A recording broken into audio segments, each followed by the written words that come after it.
Hey everybody, this episode is brought to you by Troycast. Check us out at our homepage at www.troycast.com. There you can find our blog and most of the material we produce to include this podcast.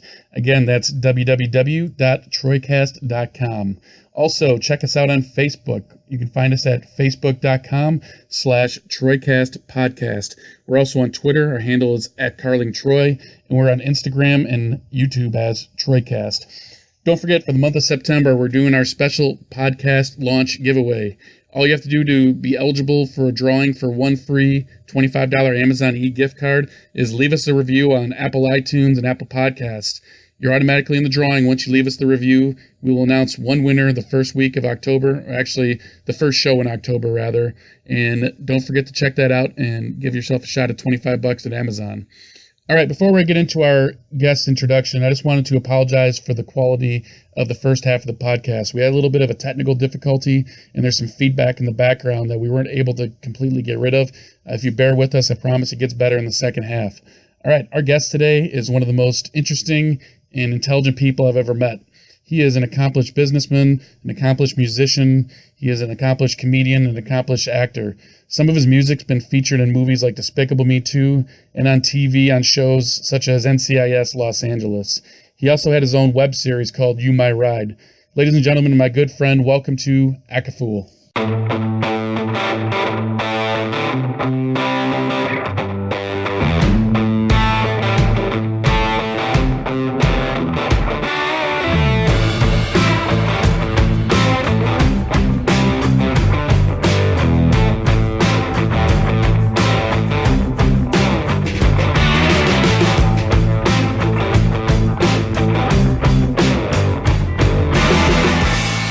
Man, what's going on? How you doing? What's up, Tim? What's going on, my man? Not much. Thank you so much for coming on. I really appreciate it. No problem, bro. Just out here. You know. So, how the hell's California? California is great. You know, in a nutshell, it's from the time that I got here in 2012 to now. I'd say that California is a hustler's playground. You come out here and you work, and you'll definitely get rewarded for it as long as you're willing to work. So California's treating me well. What's your latest project? My latest project. I mean, I'm doing comedy, testing my skill at, telling jokes and telling people stories about experiences that I've had over the course of my life. And it's worked out well so far. I've done one showcase since I started, and I am working on trying to become more serious about doing the comedy, except it's money out here, so I find myself in the rat race of chasing the money instead of chasing the jokes. But in due time, I know that the comedy will definitely work out. I'm just on a financial mission to put myself in a good position to have that financial security and comfort in order to do it full time instead of part time. What made you decide to go towards comedy? 3 years of driving for Lyft and Uber and having a whole bunch of people say, "Do you do comedy? Why aren't you doing comedy? You should do comedy. I'll pay you X amount of dollars to come in. I know you could do a 5-minute set. You'll kill." Okay. 3 years of coaxing by a whole bunch of strangers in my car is what really motivated me to go do comedy. Now, I have friends and associates who will tell me that, "Man, we've been trying to tell you to do comedy since you were, in junior high, high school, college, after college." But I don't recall that, and I never really felt like I should be trying to do comedy, because I feel like for those who do comedy, on a full-time basis, they do it because they love making jokes and telling jokes and making people laugh. Where for me, my background, my passion is music.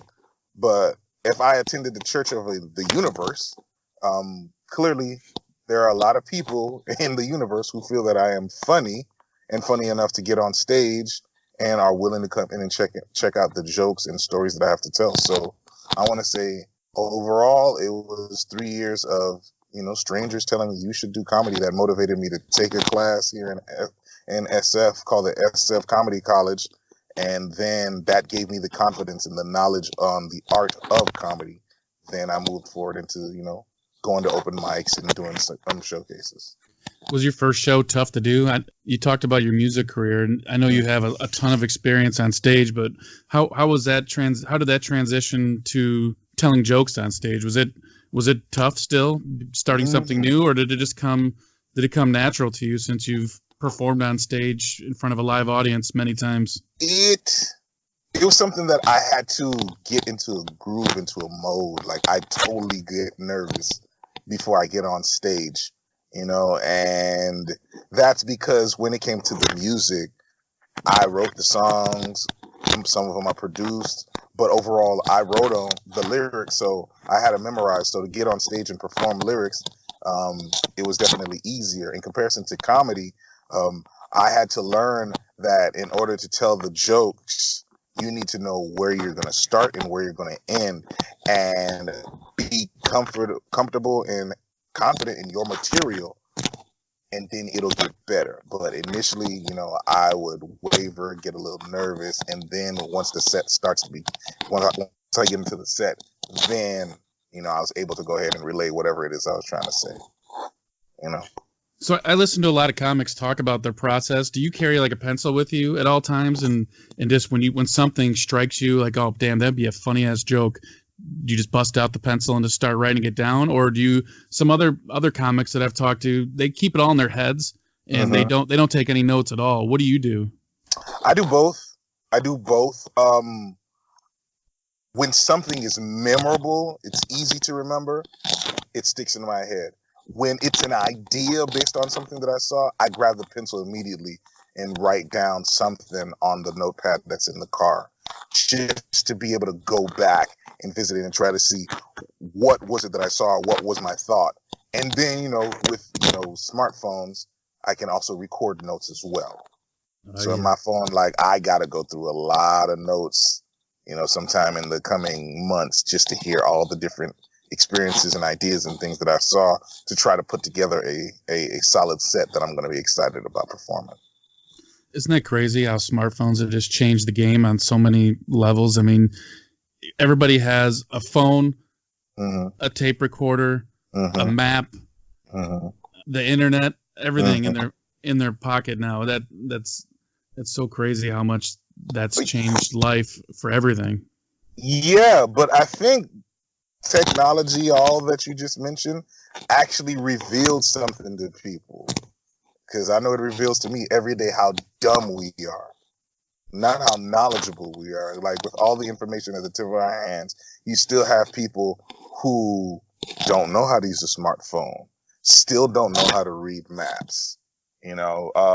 Simple example for Lyft and Uber, which is what I do. People who come into the car and be like, yeah, I'm going here. And I'm like, you're not my passenger. So you got all this technology at the tip of your hand, tip of your fingers, right in front of you, and you still do dumber things now than when you didn't have them. Like, there are a whole bunch of people who walking around right now as we speak with their heads buried in a phone while crossing the street as a vehicle is coming, and they gonna go see Jesus later on tonight. All I know is if I ever get lost in the middle of nowhere, I'm fucked, because I cannot tell directions to save my life without my phone anymore. Right. So that's the thing. Like, we're losing common sense because we've become so dependent on technology. Yeah, it's definitely changed things. Yeah. So what's going on with your music? You got anything coming up? I always have music. And I could always say, yeah, I have something coming up as far as musically, but I don't want to say that I am moving in the direction of putting any material out, mainly because I'm on a mission, Tim. I'm on a real mission right now, okay? And the mission is put myself in a great financial space by June of 2020 to be able to comfortably pursue my passion of music and comedy. So right now I'm in the money race, and there's a specific number that I'm after, that I'm confident once I have that, I can move in direction of releasing music, and investing more time into my comedy, in my arts, in being creative. Because as creative as I want to be, I don't want to be broke. Where are you at right now? Are you in LA or are you in San Fran? San Francisco, the Bay Area. You hear a lot of crazy shit about San Francisco now, especially with the housing market, how it's gone completely insane. Like, you pay like $3 million for 1,000 square feet nowadays. Is that true? Not that exact number comparison, obviously, but is real estate just stupid expensive there right now? Yeah, it's dumb. It's something that I want to say I understand, but I don't totally understand. I mean, like, you got people who are paying $2,500 to $3,000 a month for a 1-bedroom, and then there are people who are paying $1,750, $1,500 for a room. Okay, and I understand San Francisco has a limited amount of space. It's 7 miles by 7 miles. And so the amount of people who are coming here to live and to work, it isn't necessarily sustainable. So the value in the market is going up, I think, as a tactic to try to keep people away, but people are still coming. Do you think the wages with Silicon Valley being there has any bearing on it too? Just you got a big market of people just getting paid, and they have the money, so people know they can charge that for rent and for the price of their houses. Yeah, that's exactly. No matter where tech goes in the country, I think you're going to see that, because you're not only hearing it in San Francisco, you're hearing it in Seattle. Okay? Oh yeah, you're hearing about it in I believe Austin. Like, you're hearing about it in Oakland. Yeah, technology and the tech companies, what they're doing with the salaries that they're providing for people. Yeah, like, people, like, I had a young lady who said this verbatim: I can't wait until I can move into that apartment. And it was right by the Embarcadero. I don't know if you've ever been to San Francisco. There's a spot called the Embarcadero right by the bay, where you can actually see the bay. And the girl said verbatim, I will know that I've made it when I can live in one of those apartments. And I was like, yeah, well, how much do you think that you have to pay for that apartment? And she says, I already know. It's $6,000 a month. What? God damn. There's probably one bedroom. What? You want to pay $6,000 what? And you feel like you made it? Girl, if you don't get out my car, what do you mean $6,000 a month? You'll feel like you made it. Yeah, you made a bad decision. That's what you made. You know what $6,000 a month gets you in Detroit? Houses, like 12 bedrooms. Yeah, five bathrooms, a backyard. Right. That's insane, man. Yeah, and my Florida brain, when I hear that, I'm like, that's 4 to 5 mortgages. Yeah, with two, three bedrooms a house, and you want to pay that for one apartment? Girl, stop. But that's the money that they're making. So they're choosing to make those moves with the money. Have you been to Florida recently? Man, I haven't been to Florida since last year when I renovated my mom and my dad's spot. Are they still in Miami? They're still in Miami, man. I was trying to think about this the other day when we scheduled this interview. I think I've known you for about 10 years now. Right. And I don't think I've ever heard the story of what got you into music originally. Oh, well, simply put, my mom and my dad and all 8 of my sisters sing. So I've been doing music since, I could walk and talk. Wait a minute, hold up. Did you say 8 sisters? Yeah. Are you the only boy?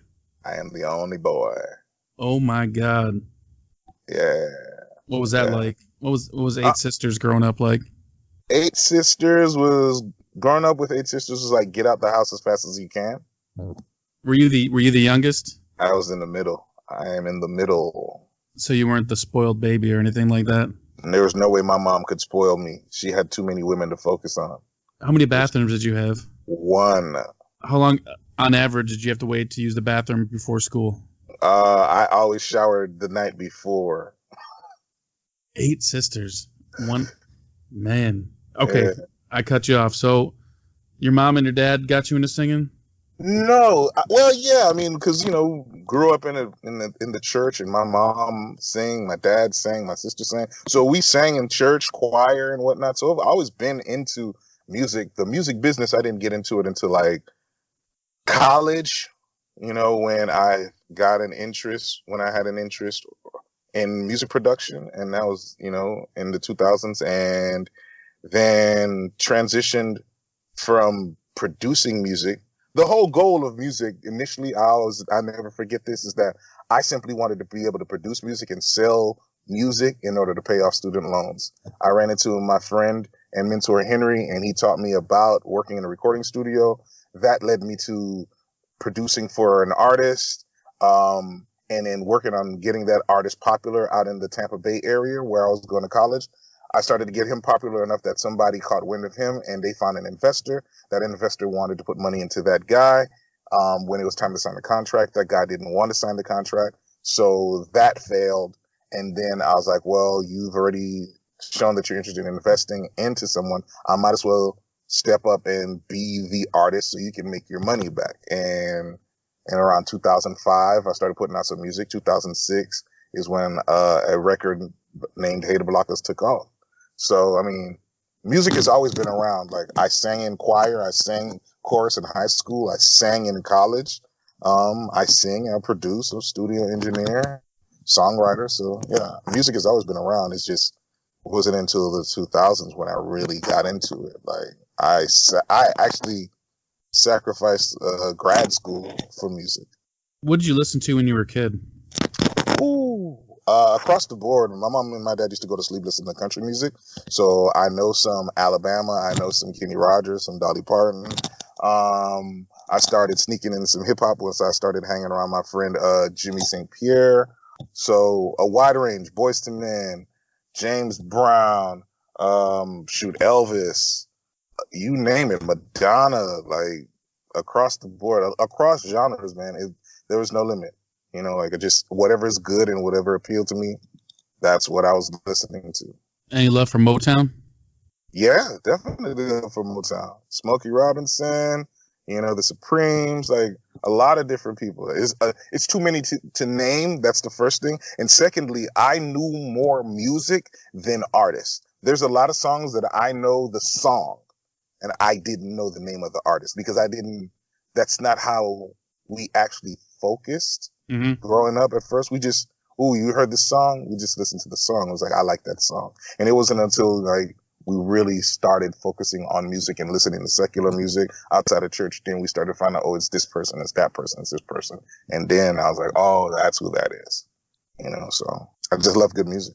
So Hey the Blockers, was that your first big single? Yeah, Hey the Blockers was definitely the biggest single of my music career. That song definitely introduced me to what it is, what this thing, the music business is like, and how it works, and building a brand and building a fan base and promoting yourself, and what it is to like connect with people on a deeper level than just you being you. Like, Hey the Blockers definitely changed a lot of things for me. What'd you think of the industry once you got into it? Because I think when we're younger, even now, like people have never been in the industry, myself included, mm-hmm. all we see is what we see on TV, what we see on Instagram, what we see and what we hear on the radio. And mm-hmm. I think from my discussions with you, and the record industry can be ruthless. And yeah. It's complete. The industry is completely glamorized because that's the only part that's shown. That's the only part that everybody, and that's by design, I'm sure. Yeah. What did you find when you finally got into the business end of it? Was it just an eye opener as far as, holy shit, man, this is a lot different than I thought it was going to be? It taught me a lot, man. Yes, there were a lot of things that were unexpected about the music business, because at the end of the day, it's the music business. The analogy I'd use is what, like you said, glamorized. What people see is like, imagine, a bodybuilder, Ronnie Coleman. Imagine you knew Ronnie Coleman when Ronnie Coleman was in high school. right? And that's pre-music business. And then 2 years later, you see this massive person, and like, wow, that's Ronnie Coleman? That guy's huge. You didn't get an opportunity to see the in-between from high school to being that massive. All the hard work. All the hard work. All the time. All the money being spent, you know? And that's what the music business is for us. Like, when you turn on the radio, a person who's not in the music business, you hear a song and you say, ooh, that's my song. I love that song, right? That's all you say. That's all that you know. For the artists, they gotta, if you want to walk in their shoes, the first thing you go backwards. If you reverse engineer, you got to think about, all right, how did they come up with that song? Who's the producer that they had to pay if they don't have a relationship with to get that track? What studio did they have to go into in order to get it tracked out and recorded? What was the cost for that? What photographer did they have to pay to get the right image to properly promote that song and capture their brand? Okay. And then how long did they have to strategize the marketing plan in order to promote the image along with that song? And is this their first song, or is this their first popular song? So what was the time frame from their first song being released to the song that became popular enough for people to become familiar with their name? Okay. And then the biggest part is, now that we know their name and they start to gain that notoriety, what is the next song that is going to allow them to maintain that notoriety and remain relevant? You know, and we're not even going to talk about the radio game, because the music business and the music game is different from the radio game. Just like the radio game is different from the internet game now, you know? So the music business it's tougher than the stock market. I believe it. Do you have an estimate? Like, how long do you think it took from the time that you started on Hater Blockers to the time you first heard it on the radio? Can you give me an idea of how long of a process that was just for your first big single? Okay, so Hater Blockers got recorded, I want to believe that was a couple weeks before Thanksgiving of 2006. Yeah.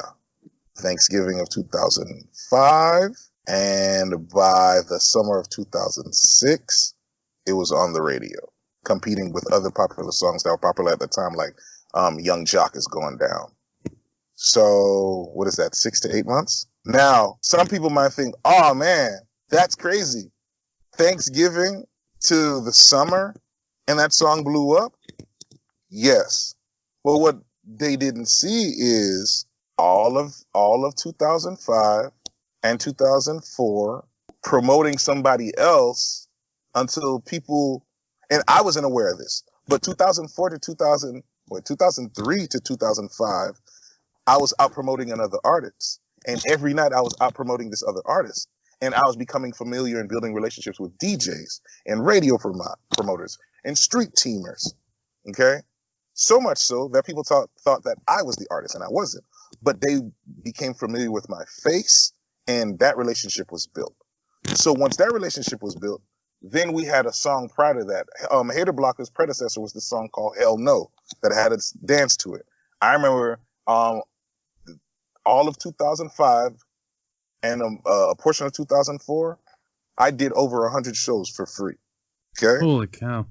Over 100. We're talking about high schools to small clubs to anywhere. Okay? For free. Over 100 performances for free.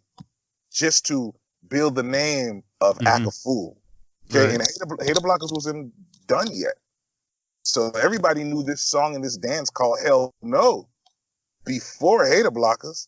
So all that time building the relationships, people becoming familiar with me, when I finally dropped the record Hater Blockers, and then brought the shades with it, I think the time put in the streets, the relationships that were built, the popularity of the song and the shades being present, I think all those things culminating in you know, when we walked into that club that night and gave the CD. And the other thing was, before we even chose Hater Blockers, I remember we had a listening party where we invited people of all ages, and we had 20 songs on a CD. We had food. We had a whole bunch of different people sitting in the living room, and we'd play a minute of each song. Okay, just a minute of each song, and then got everyone's feedback to see which one did they feel was the one that would work. And at the time, I didn't think Hater Blockers was anything. Really? I was like, yeah, I didn't think Hater Blockers was anything. A couple of the guys that work with, they'll tell you to this day, we didn't think Hater Blockers was anything. It was the research in that room at the end of the night, after an hour and a half of listening to all these different songs, that I was excited about, that other people were excited. I was like, oh, definitely this one, definitely that one, definitely this one. And everyone was like, by the end of it, it was a 80-20, like 8 people was like Hater Blockers, 2 people was like this, that, and the other, you know. And then we put them in order, you know, and then we picked out the 5 strongest songs, and then took it to the club, Club Sky, and there was a DJ that was working at a radio station named DJ Trauma. I remember giving him the song, and Hater Blockers was the first song on there, only because it was the number 1 that people had said. So I said, hey, there are 5 songs on here. The club hasn't really opened yet. Take a listen and let me know which one you like or you think would work. And immediately, once he heard Hater Blockers, he said, this the clean one? I said, this the clean one. And when he got on the air, he played Hater Blockers. The first time it ever being played was after a couple of nights after that listening party. Did you get to hear it live the first time it was played on the radio? Yeah. Like I was shocked.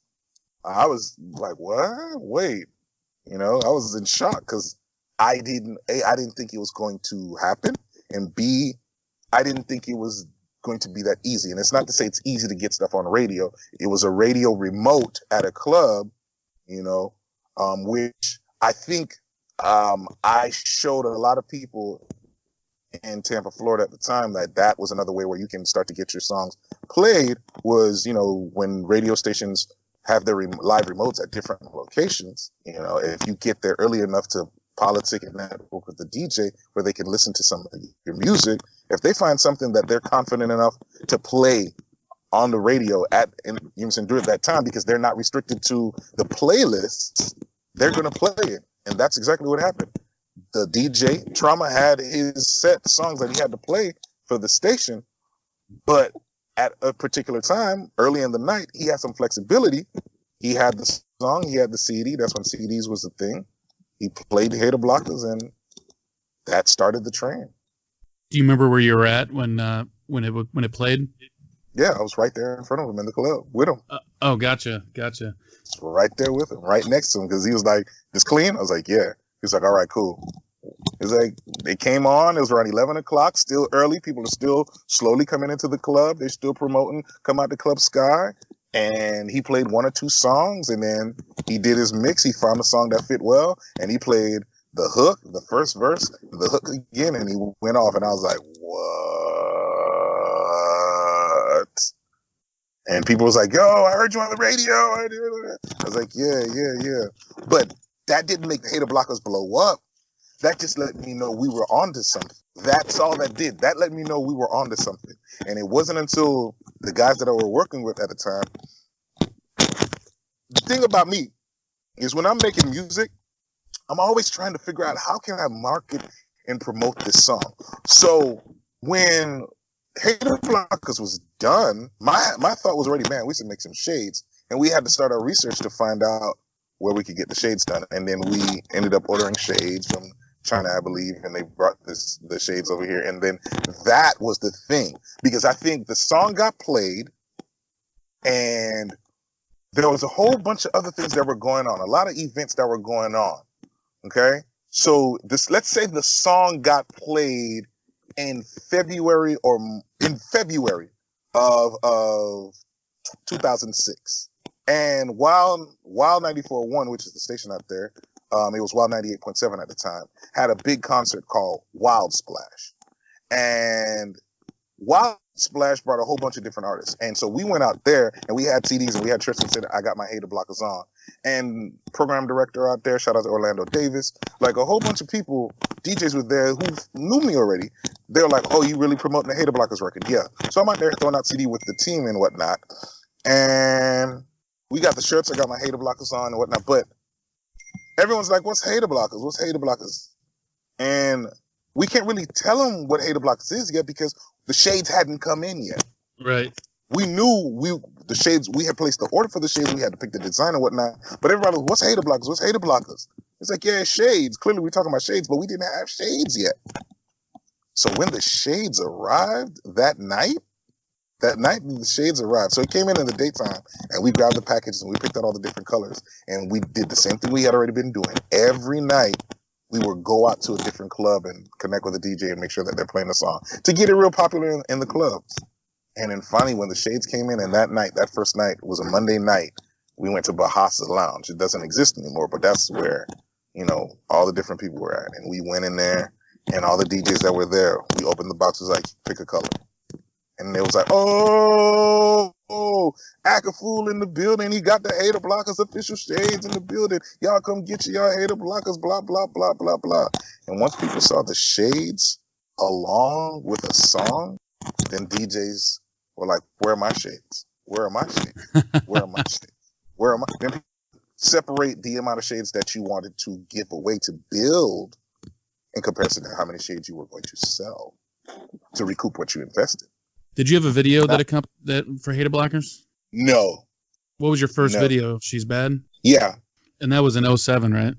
Yeah. See, and that's a whole story by itself as to how did you go from hater blockers with no video to She's Bad? Long story short, the pursuit was a failure in my eyes. And then the team broke up. What do you mean? What do you mean the pursuit was a failure? That was a badass video.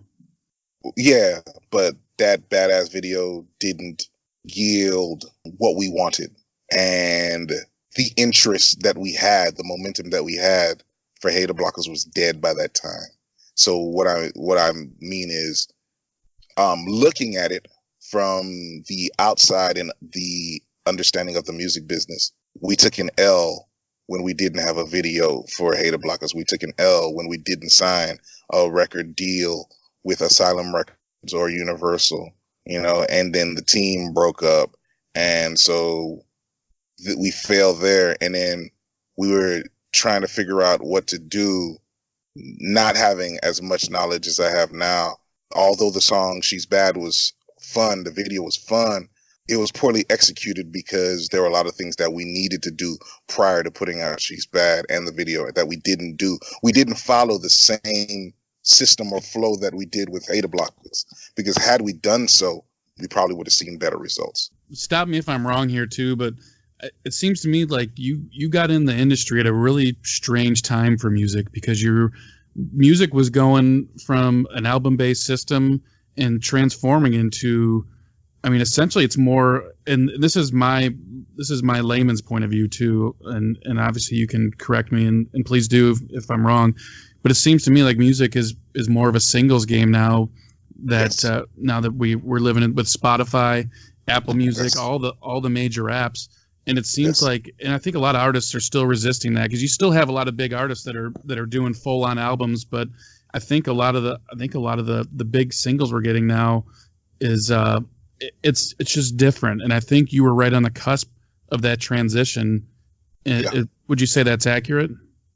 Yeah, it's accurate. It's definitely accurate. However, what artists continue to do, and they should do, is put out bodies of work, because the artists can only make so much money on a single in comparison to putting out a project, whether it's an EP or a 6 or 8 song project, because what you want is show money.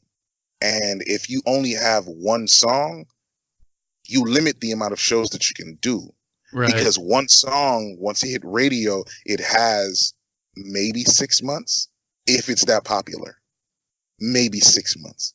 And then after that, the monies for shows start to dry out immediately. And if you don't have a body of work that people can attach to, you aren't an artist that promoters want to book, because you're only performing one song and they know they can only get a draw of X amount of people into a venue, and it's not going to be enough for one song. But when you're performing a body of work, whether it's an EP or a mixtape, with a bunch of songs, even though you may have 1 or 2 songs that are popular, you might be able to thrive and survive for 6, 8, 12 months off of one project that you used only one song to get you popular, but then people became familiar and fell in love with other songs. So it's a singles game, but the single really helps the record label in generating income for initial investments to promote the music. But the project, the EPs, allow the record label to recoup as well as the artist to be able to be booked. So would you say the most of the money for the artist these days is from touring and live shows? Right now, man, it could be touring, it could be live shows, it could be endorsements. You know, like right now we're in an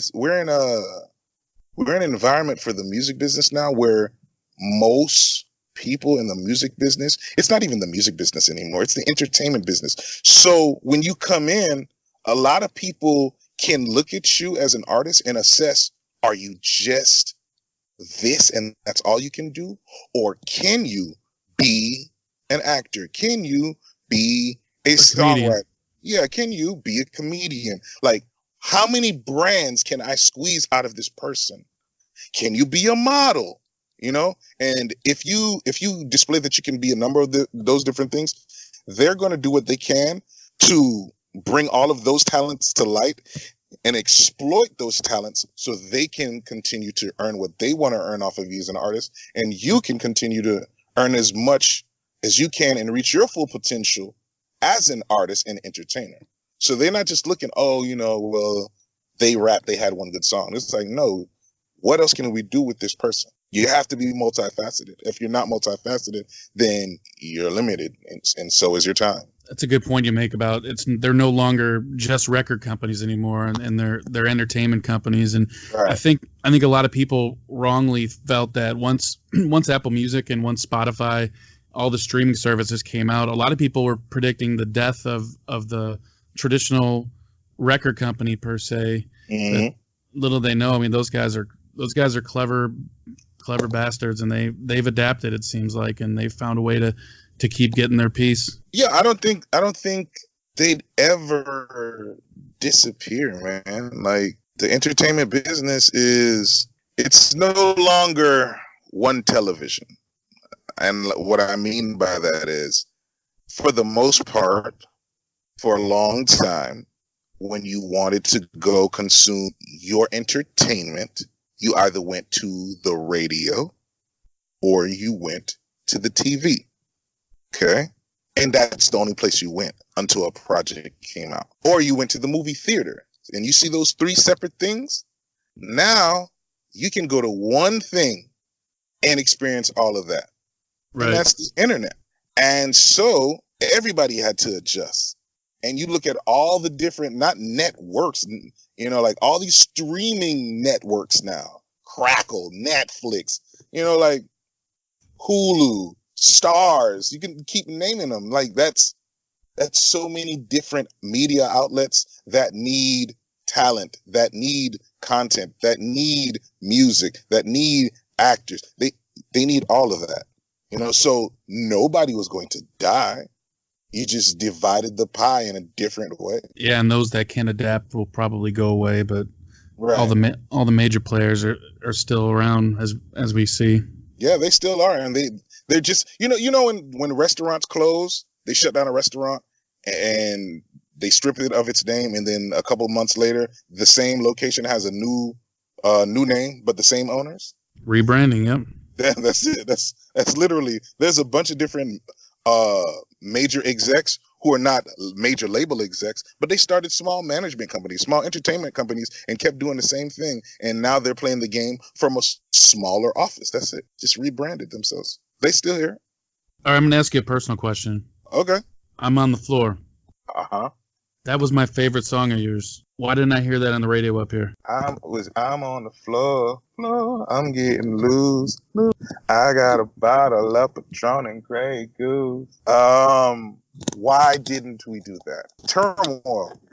At the time, there was a lot of, I want to say, beef and turmoil and a lot of moving parts, relocating from one location to the next. people not talking to each other. So even though songs were getting made and songs displayed potential, nobody could really focus on songs that had potential when real life things were going on. So like I thought about that song a couple days ago. It's funny that you brought it up. I was like, man, could I reword that song and re-release it? And yeah, there's a possibility. The answer is yes. Yeah, but like I said, that probably won't happen. A lot of Acafool songs may not be heard until after May or June of 2020, Lord willing, because I'm trying to put something together that's going to allow me to be comfortable about pursuing that again. So that's the only reason, is because of turmoil and lack of focus and lack of direction.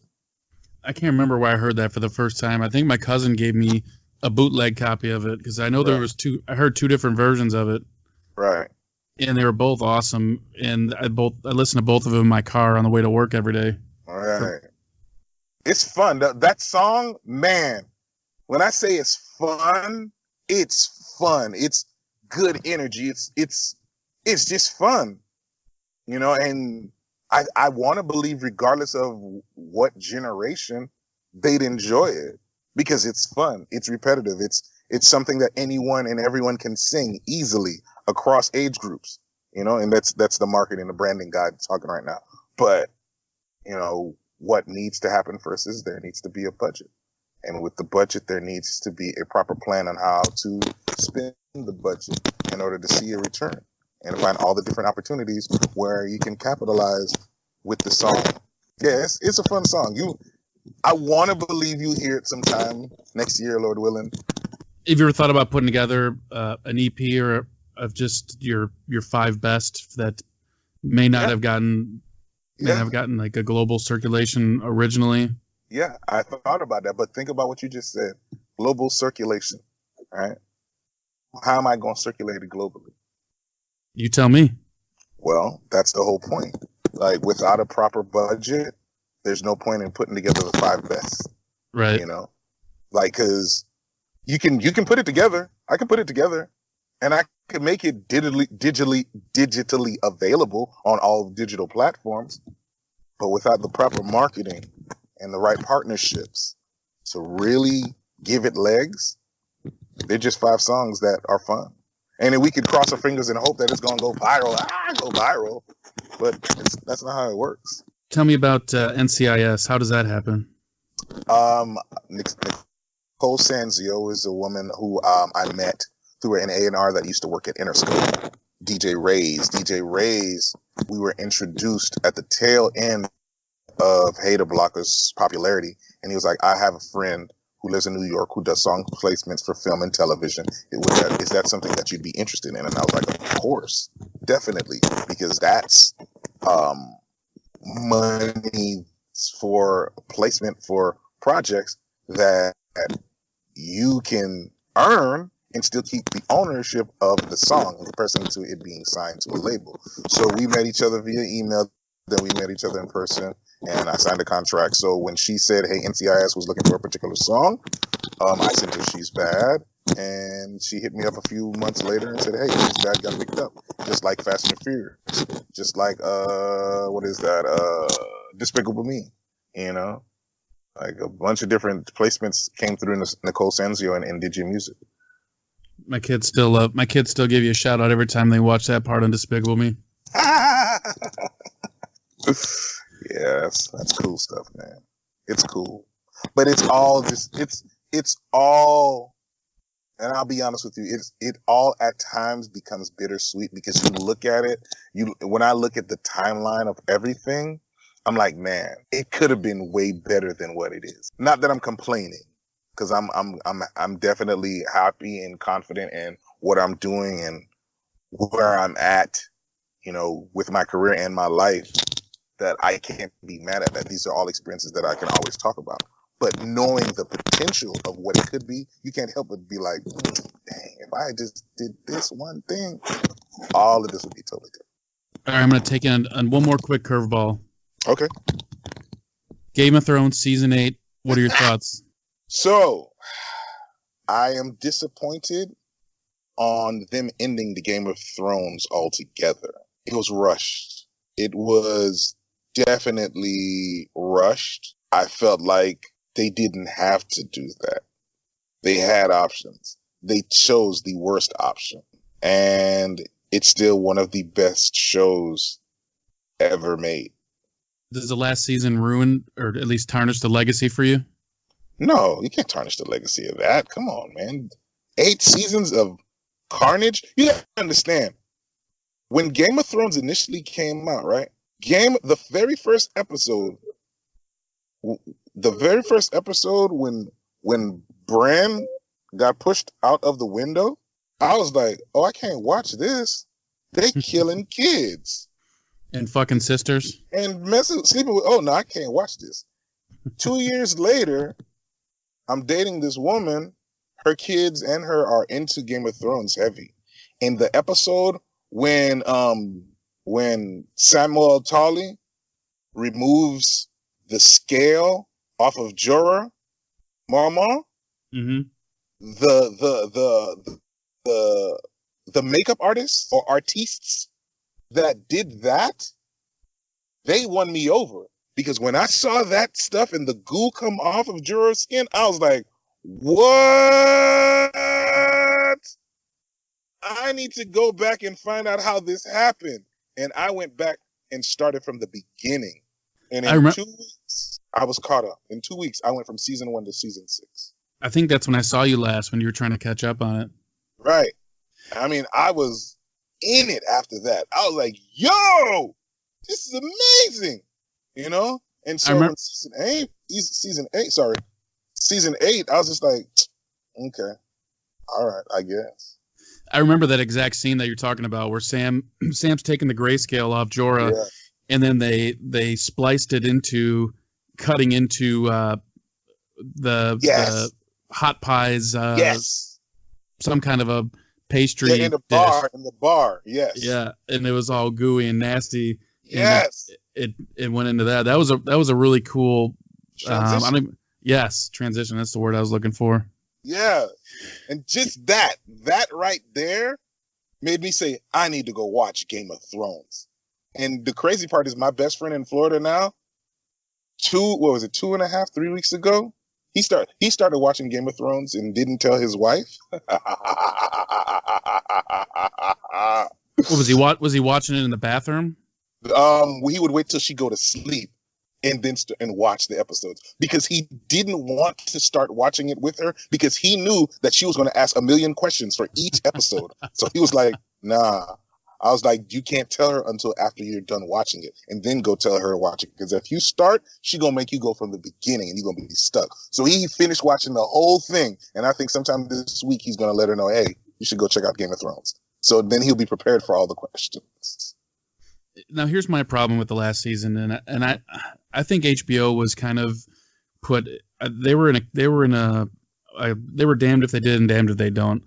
Part of the problem is they had all these actors that all of a sudden were huge household names that wanted to work on their own projects. I'm sure Jon Snow was getting all sorts of offers. I'm sorry, Kit Harington was probably getting all sorts of offers for romantic comedies or whatnot. And I think what the hell's her name that plays Khaleesi? Emilia Clarke. Is that right? Yeah, Emilia Clarke.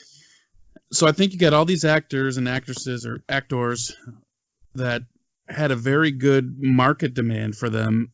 And I'm sure they had their agents in their ears basically telling them, you need to strike while this iron's hot. And HBO was already paying all of them a lot of money.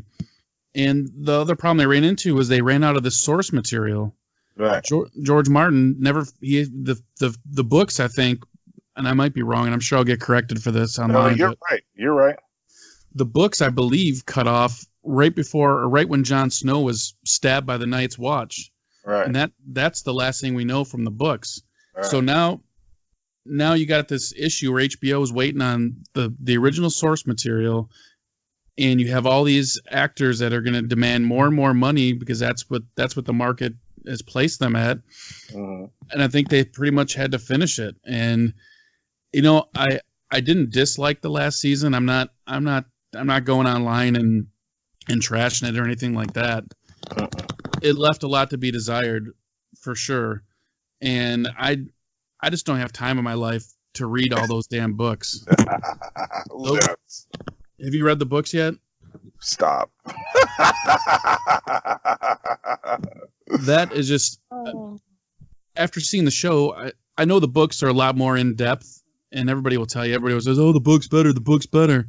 But I tell you what, I already have a good idea. If I already have a good idea of what's going to happen, I can't devote that. I got fucking 4 kids, man. I can't devote that kind of a time when I know what's going to happen. Right. So what if they're gonna go into more depth? I can't do that. Right. So right. I guess unless I have any desire to read the books, which I'm not going to, I guess I'm pretty much stuck with what we have. Yeah, I mean, I hear what you're saying as far as, the source material was gone, right? And so the brothers came into a situation where they didn't expect to write. They expected to have source material. But at the same time, if we were willing to wait a year, then we would have waited for them to simply make an entire 2-hour film. Yeah. That's what they should have did. They should have made the last 2 seasons a 3-part movie, okay, where you give them a proper send-off and everybody has some input on how it should go, and then it ends properly. Then we'd be like, man, this is dope. It went from a show to a movie, a trilogy, and we loved it all. Because, shoot, we would have accepted that instead of making us wait a year. And then this how you end it? You're like, yo, come on, bro. Like, we waited a year. It was like 2 years, wasn't it? We waited a year. We waited a year for them to do the full production. Gotcha. You know what I'm saying? Are you going to watch the new the prequels when they come out? No. They have HBO's got a new series coming. What's it called? The Wildlings? No, I don't know if they have an official title yet, but I saw a promotional picture of it on Instagram a couple months ago, and I was against it at first, but then once I saw the photo, I think I'm sold. Is it Arya Starks? No. We're talking thousands of years before Game of Thrones. Nah, I'm good. We ain't got time for that. You say that now. We ain't got time for that. This is gonna be public record that you said that. So when you're watching it 2 years from now, I'm gonna call you out. Well, I had time 2 years from now, and technically, with everything that I got going on right now, I might end up having that time to watch it. But if you ain't putting Arya Starks in it, I don't know what you doing. Like, Arya Starks is the GOAT. That's the best part of season 8 was Arya Starks, And so if you ain't making something about Arya going into the other parts of the damn kingdom, what are you doing? I think that still might be a possibility. Like, that's what you should be focusing on. Bran running things now. Sansa got what she wanted. Khaleesi dead. Dragon's gone. Let's go see what else going on. And the whole reason we even got Game of Thrones is because them dummies, the children of the forest, created the damn Night King. So let's go unveil or unpackage other things that the children of the forest did. Put that into something with Arya Starks, and we winning. That's my other complaint about the last season. I think the Night King story ended a little bit too swiftly for me. They had all these seasons. They had 7 seasons of build up for this guy, right? And only to terminate him in one episode with a sneak attack from Arya, which is, I'm fine with Arya killing him, but the way it was done and as fast as it was done, it all just, that kind of sums up the whole season for me. That they, like you said, they rushed it. Right, they rushed it. But so you can quote. Well, I'm thinking about doing this. So the big fight scene, the night fight with everybody. The Winterfell battle for Winterfell. I think it's the battle for Winterfell. The one where the Night King died at the end, right? No. Are you talking about in earlier seasons? Wait, no, yeah, that's the episode. But was that? Yeah, that was one whole episode. Right. Yeah, where at the beginning all the Khal Drogo's men go into the darkness and they don't come back out. Yeah, that's all the Battle of Winterfell. Okay, so that the Battle of Winterfell, I'm trying to get the video of the Battle of Winterfell, just that episode, And I want to. Have you ever seen The Greatest Showman? I have. My daughter loves that show Okay, so or that movie. the Battle of Winterfell. I want to take the video and put the song "The Greatest Show." The Greatest Show is it? This is the Greatest Show. Yeah, this is the Greatest Show. I want to take the audio from "This is the Greatest Show" and put the Battle of Winterfell over it. Yo, the most gripping scenery ever, bro. It's crazy. Like, I need to get the video and just chop it up. And so I can do like an homage to Game of Thrones and say this was the greatest show. And when I do it, you're gonna be like, yo, this is crazy. It goes perfect with it. I'm gonna be waiting for that on YouTube. You're gonna make this happen? Yes. I need to find the episode. Once I get the full episode, then I'll be able to chop it up and then put the music. And when I say, because I had a couple passengers, it was 3 ladies in the car. And so I'm driving and This Is the Greatest Show comes on. And so I'm verbally explaining to them the entire episode while the music plays. And everyone's like, when is this going to be on YouTube? Oh, I can't wait. And it was the greatest show. It was the greatest show. And that's how they should have closed it out. They should have licensed to use This Is the Greatest Show for the end of the Game of Thrones. Because that song and the imagery for the Game of Thrones, wow. When I say wow, wow. Hey, I got some homework for you while I'm thinking of it. What's up? Do you have Showtime or the Showtime app? Yes. Billions. Actually, I have HBO Go. You need to get Showtime or a way to watch Showtime. Billions. Have you heard of it? Yeah. I can watch it on Apple TV. I just started it last night. It's got Paul Giamatti and it's got Damian Lewis. Damian Lewis was in Band of Brothers. He was one of the main characters. But man, I'm only 2 episodes deep and I'm hooked. There's 4 seasons of it. It's all about Paul Giamatti plays. What does he play? He plays like a U.S. attorney up in New York, right. And Damian Lewis is this billionaire hedge fund manager who just has all this money. And I'm pretty sure the show is going to be just a one big cat and mouse game between the two of them. Now, to throw a little bit of a twist in it, Damian Lewis's wife is. You ever watch Sons of Anarchy? No. Okay, the girlfriend from Sons of Anarchy is his wife, and she is a psychologist on the payroll. Oh no! You know what? You're talking about Billions like I haven't seen it. Yes, I have seen a portion of the first season. You got to get back into it. Yeah, I got to get back into it. I have seen it because that was the funny thing is that Paul Giamatti's wife works with his arch enemy. Yes, exactly. Which is crazy, but it looks like it's really evolved. All right, Kervens. Well, listen, I really appreciate you coming on today. I can't thank you enough. I really enjoyed the conversation. Do you have any websites right now that you are currently people can find you on? Oh, get ready. Follow me on Instagram under Acafool because I'm getting ready to launch, hopefully in the next 6 to 7 weeks, this thing called 50 Tuesdays. All right. It's a music. It's a music challenge, basically. Like, if you really know music and really know songs, we act out lyrics to songs. And if you can guess the song, we cash up you $50. Hell yeah, I'm in. And we do it every Tuesday. All right. And that's on your Instagram? It's going to be on Instagram, TikTok, and Snapchat. 50 Tuesdays. Do you have any, any shows coming up that you... Nope. The only show I have is Drive. What about season 2, You My Ride? After anything that's going to require time and money will be in 2020 after May, Lord willing. All right, man. Well, thank you so much. Is there anything else before we go that you want to shout out there? Nah, shout out to Rhiannon, shout out to Jeremy, shout out to the whole family in Florida, the whole family in the D. Shout out to Tim, you, and your podcast, and I appreciate the opportunity. And I'm going to get back to work before they try to get my car towed. All right. Thank you, man. All right, that's all we have for today. Thanks for joining us, and thanks for listening. Extra special thanks to our guest, Acafool.